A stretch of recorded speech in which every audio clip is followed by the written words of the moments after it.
Hello दोस्तों, नमस्कार। मेरा नाम है रोहित कुमार। आप सभी का स्वागत है इस यूट्यूब चैनल पे।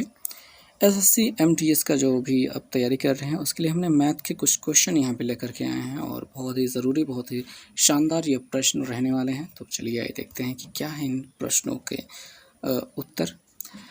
प्रश्न है कि लगातार 4 विषम संख्याओं का योग 208 है, तो सबसे बड़ी संख्या ज्ञात करें। अब इस प्रश्न को हल करने के बहुत सारे अन्य तरीके हो सकते हैं, बहुत खतरनाक तरीके हो सकते हैं, बहुत बड़ी तरीके हो सकते हैं, पर मैं यहाँ पे आपको लेकर आया हूँ सबसे छोटा तरीका।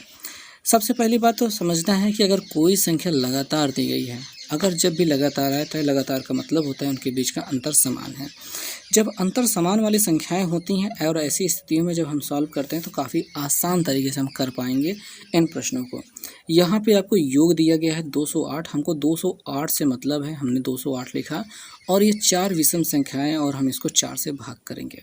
ठीक है, 4 से भाग करेंगे और इनका योग कितना है, आपको 208 है, तो 4 से इसको भाग करते हैं, आपको 4 पंचे 20 और 4 एकम 4 मिल जाता है।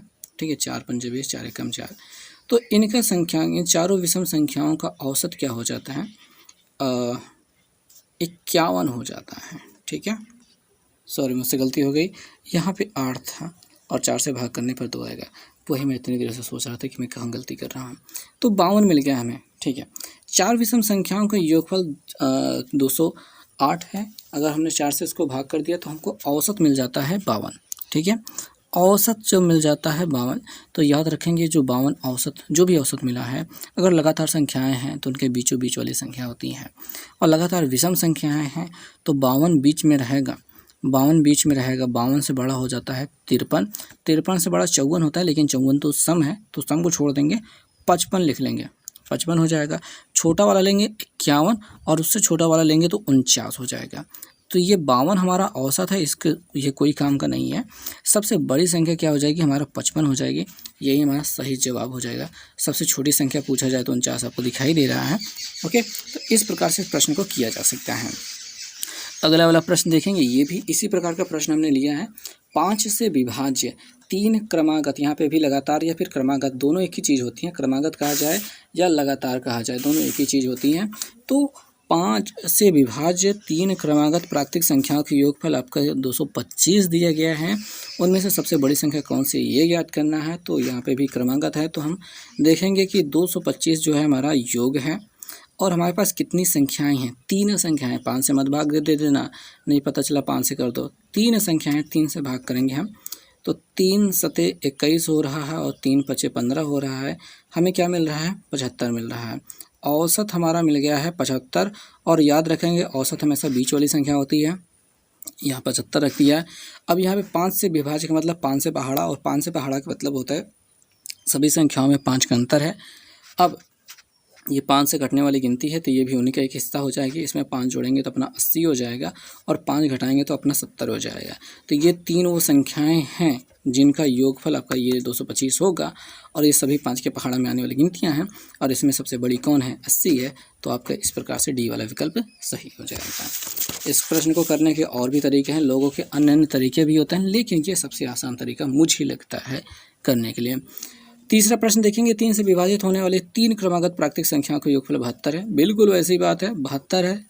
3 संख्याओं का, 3 क्रमागत संख्याओं का है तो 3 से भाग करेंगे, 3 एकम 3, 3 दूनी 6, 3 चौके 12, आपको 24 मिल चुका है औसत।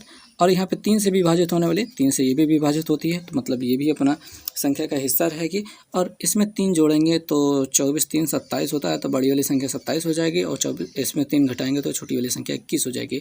यही वो 3 लगातार की संख्याएँ हैं। अब इसमें सबसे बड़ी पूछ रहा है तो 24 अब बता देंगे, सॉरी 27 बताना था, गलती हो गई, और सबसे छोटी पूछा जाए तो 21 बता देंगे। तो ये होती बात है।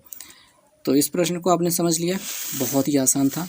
नेक्स्ट क्वेश्चन को हम देखते हैं, ये भी बहुत ही आसान है। 7 क्रमागत विषम पूर्ण संख्याओं, पूर्ण संख्याओं का मतलब कुछ नहीं, वही अपनी 0 1 2 3 4 5 6 7 8 9 10, ये पूरी जो संख्याएं होती है वो पूर्ण संख्याएं कहलाती है। बस 0 से स्टार्ट हो ले, प्राकृतिक, पूर्ण और परिमेय सभी आप जानते होंगे। उन सब से संबंधित भी वीडियोस बनाते रहेंगे, आगे आते रहेंगे। इसके लिए आपको चैनल को सब्सक्राइब करके रखना है ताकि आपको सारे क्वेश्चन क्लियर हो रहे। और अगर आपको कोई क्वेश्चन में डाउट हो रहा है तो आप कमेंट करके पूछ सकते हैं, ठीक है। तो यहाँ पे 7 क्रमागत माने लाइन से आने वाली विषम पूर्ण संख्या यानी विषम संख्याएं हैं जिनका योगफल 133 दिया गया है। तो 133 आपका योगफल है और संख्याओं की संख्या 7 है और सभी विषम है। तो विषम है तो हम देख लेंगे यार अभी इसमें पूछ रहा है न्यूनतम विषम पूर्ण संख्या क्या है, मतलब न्यूनतम माने सबसे छोटी वाली जो संख्या है वो आपसे पूछा जा रहा है। तो पहले 7 से भाग करो, 7 एक कम 7 बच जाएगा, 6 बचेगा, 7 9 63 होता है, यानी कि औसत कितना मिल गया 19 मिल गया। तो बीचों बीच वाली संख्या क्या है 19 है। अब इससे बड़ी वाली अगर विषम संख्या देखी जाए तो अपनी 21 हो जाती है, उससे बड़ी वाली 23 हो जाती है, उससे बड़ी वाली 25 हो जाती है। इससे छोटी वाली लेंगे तो 17 हो जाएगी, फिर लेंगे तो 15 हो जाएगी, फिर से लेंगे तो 13 हो जाएगी। तो यहाँ पे टोटल 7 लोग हैं, 3 3 6 1 7 लोग हो चुके हैं। तो हमसे सबसे न्यूनतम माने सबसे छोटी वाली पूछ रहा है तो 13 हो जाएगा। डी वाला विकल्प अपना सही हो रहा है।